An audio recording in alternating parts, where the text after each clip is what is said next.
Muri yeZimbabwe tinokuchingamidzai zvekare kune chimwe chirongwa pano paZim Facebook Secrets and Confessions. Tadzoka zvekare nemamwe mamessages.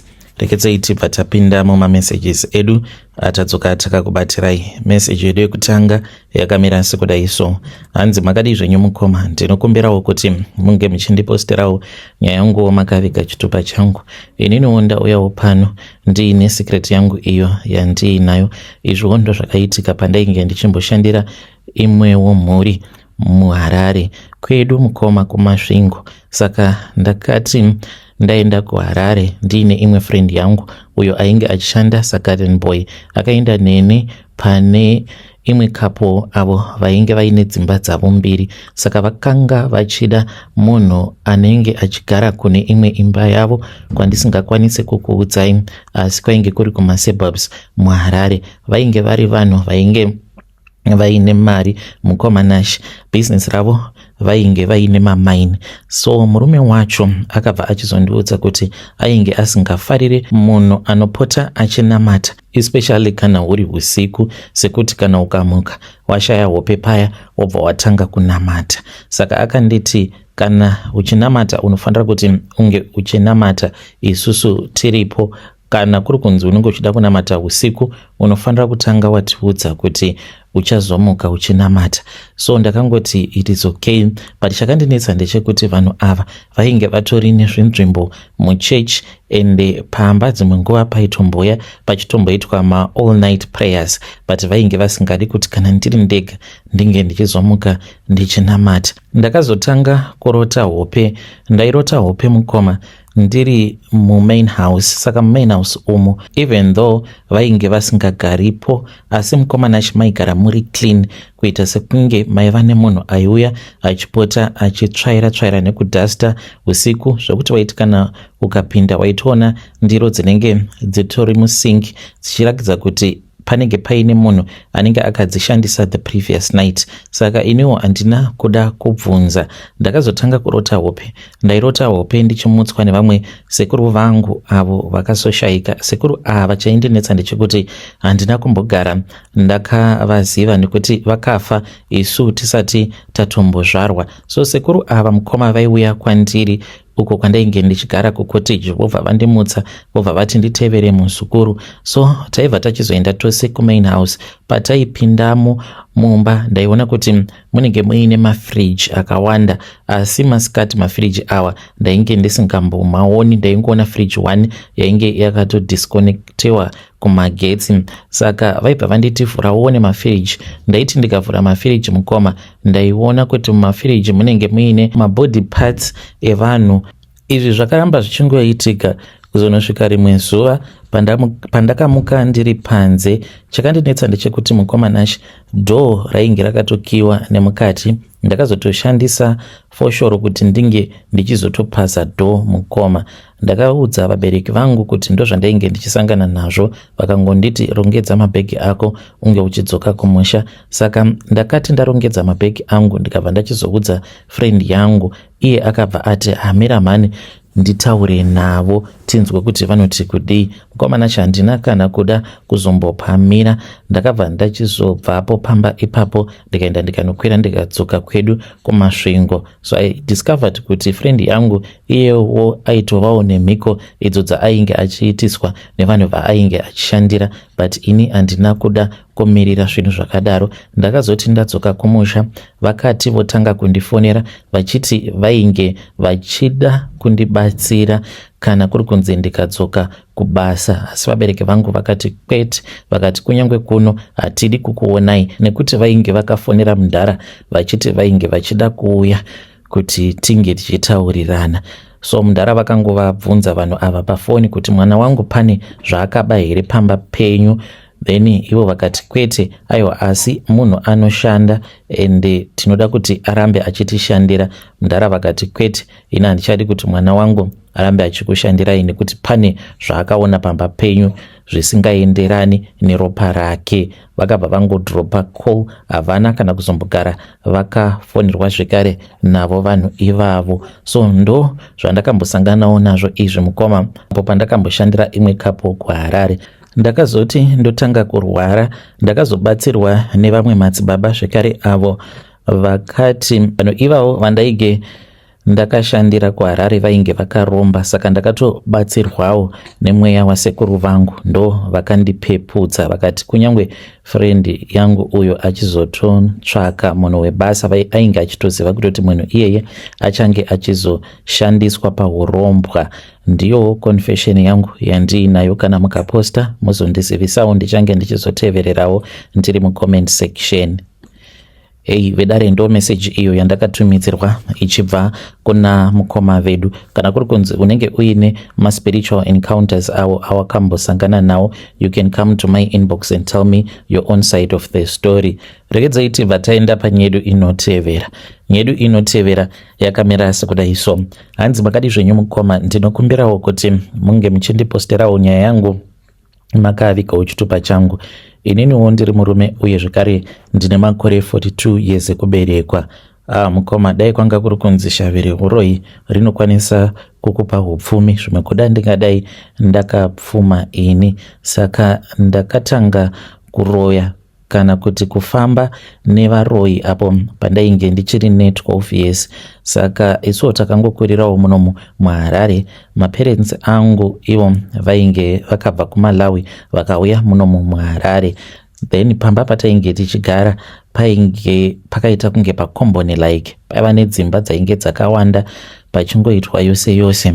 Saka ndaipota ndichimutswa usiku. Mazuva ekutanga ndainge ndisingazivi kuti ndinomutswa nani, but ndakazoona kuti ndainge ndichimutswa nemukadzi walandlord uyo akazotanga kurara neni physically ndine 13 years.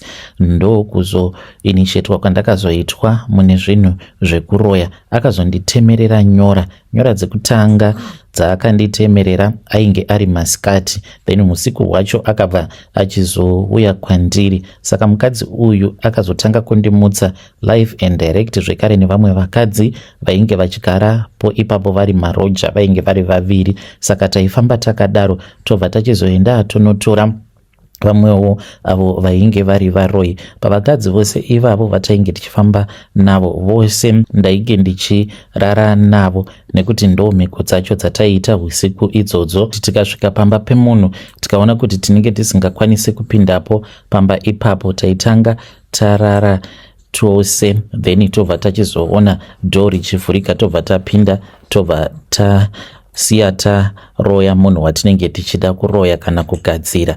Saka basa rangu mukoma rainge riri rekuti spiritually ndaishandiswa kurepa vakadzi. Izvo zvinozokonzeresa kuti vakadzi ivavo vandinenge ndarepa vari kuhope, but mukadzi uyo wandinenge ndichirepa anenge achitoona sekunge anenge achisika bonde nemurume uyo waanochiva, kana kuti murume waanenge akarambana naye, zvekuti anongofungidzira kuti maybe kungomufunga murume iyeye kana kungofilawo lonely. Saka mukadzi uyo wandinenge ndarepa ndinotosiya mbeu yangu maari. Saka mbeu iyi ndo inozovhura madhoo kuti mweya yakaipa inge ichizooperata muupenyu hwake, zvekare nemadhimoni ange achizoita zvaanenge achinzwa kuda. Vazhinji ndo vanozogumisidzira vava nemasari, zvirwere zvakasiyana siyana zvepabonde, zvekuti munhu anoshaya kuziva kuti zvinenge zvabva nepi kugara munhu achingovaviwa kusika rudzi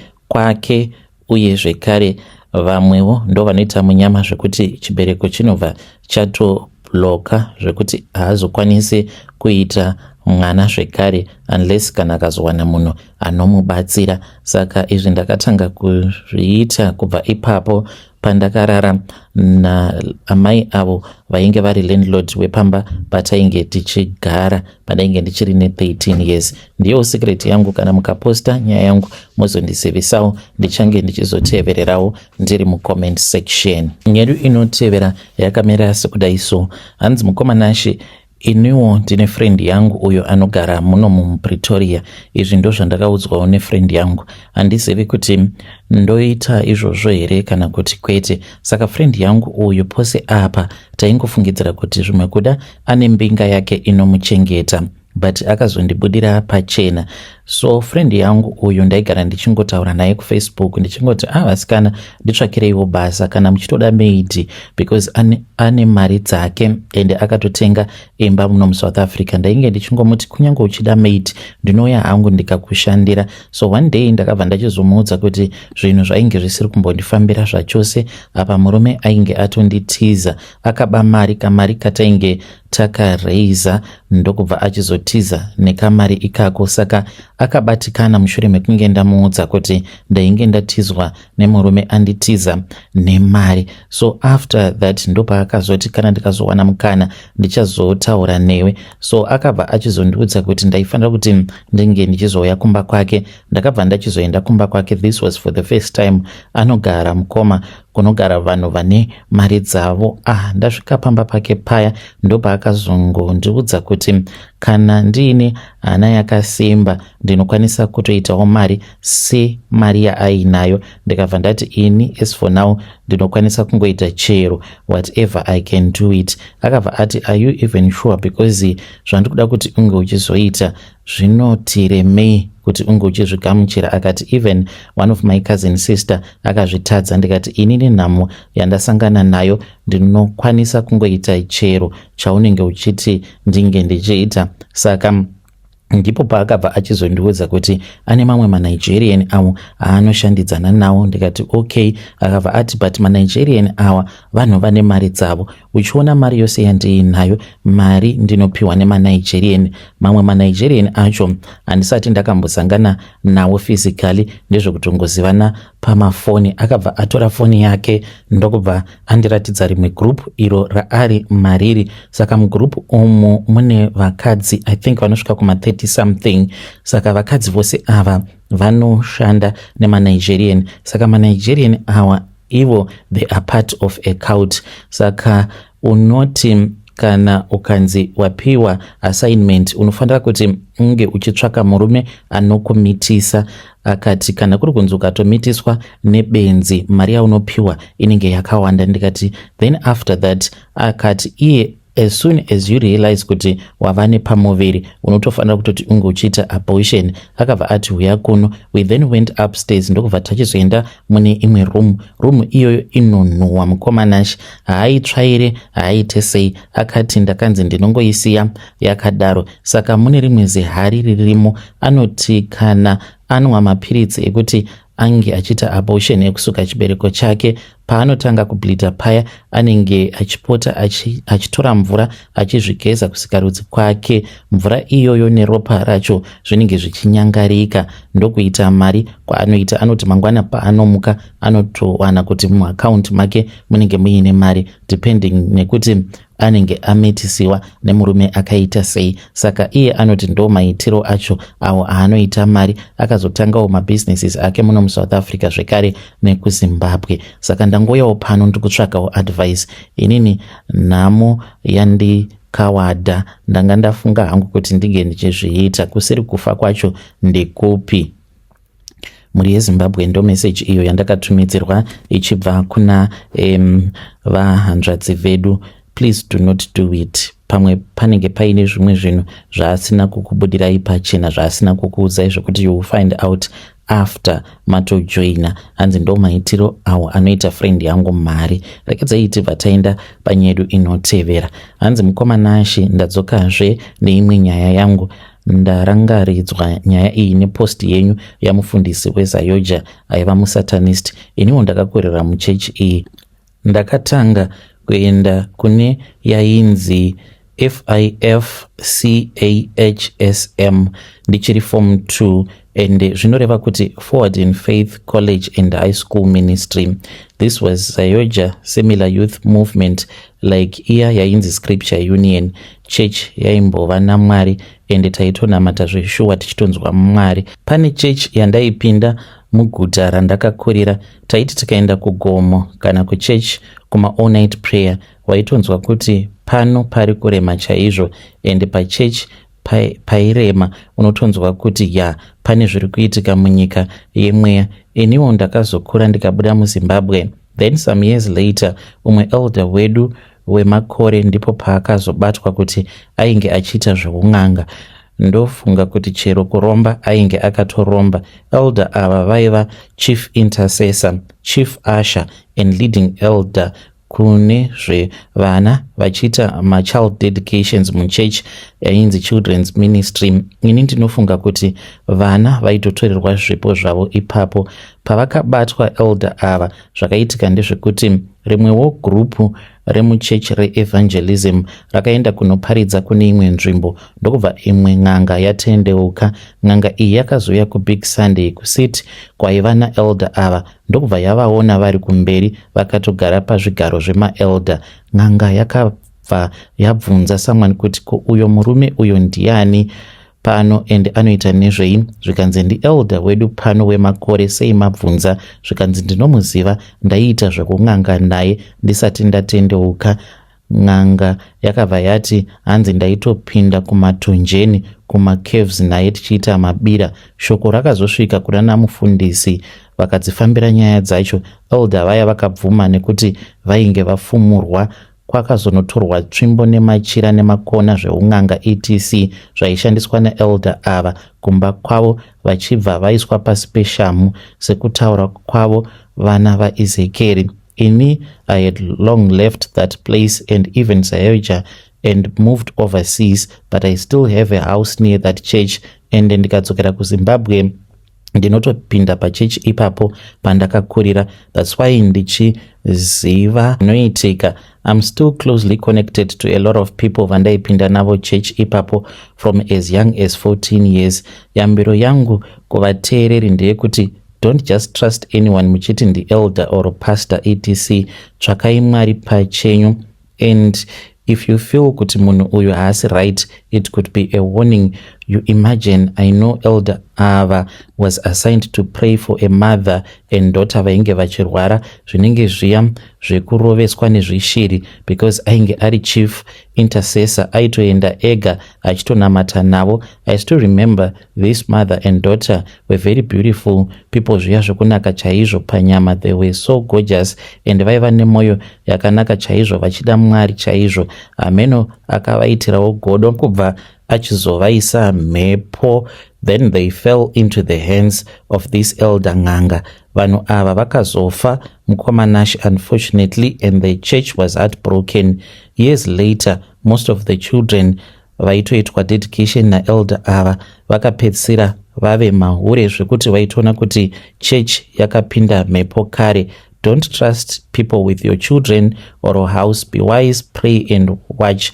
Now mubvunzo wangu ndewekuti elder ava pavaienda kuDeeper Life annual Sayoja conference yema leaders at Amphik every year, even Ezekiel Guti there, and also coming to our church several times, say ana Guti chero pavaiturika maoko pamusoro paelder ava havana kana kuzvinzwa kuti musoro uyu wandakabata ndeweng'anga. It still puzzles me mukoma nashe chero pachurch pedu paitoya mafire evangelist vakaita sana Chigwenembe nana Saungweme nevamwe vaitonzi vanoburutsa moto kubva kudenga, but Ng'anga vaitoisiya ichibatsira as usher and last man standing, vamwe vose vachidonha, iye aitosara akamira kunge undertaker wrestling. Hapana kana zuva one when this elder manifested or anyone prophesied about it. Is this not a sign yekuti dzimwe church angova mahumbwe Mwari vakarongedza vakatama kubuda muchechi kare here? Kana mukaposta nyaya yangu muzondizivisawo, ndichange ndichizotevererawo ndiri mucomment section. Vedare ndo message iyo yandakatumidzirwa ichibva kuna mukoma vedu avo. Yo zvakangooma hazvo vedu we. Strange things indeed they do happen in this world. Ngatizamei kuti tinge tichitaura nezvayo nyaya iyi mucomment section.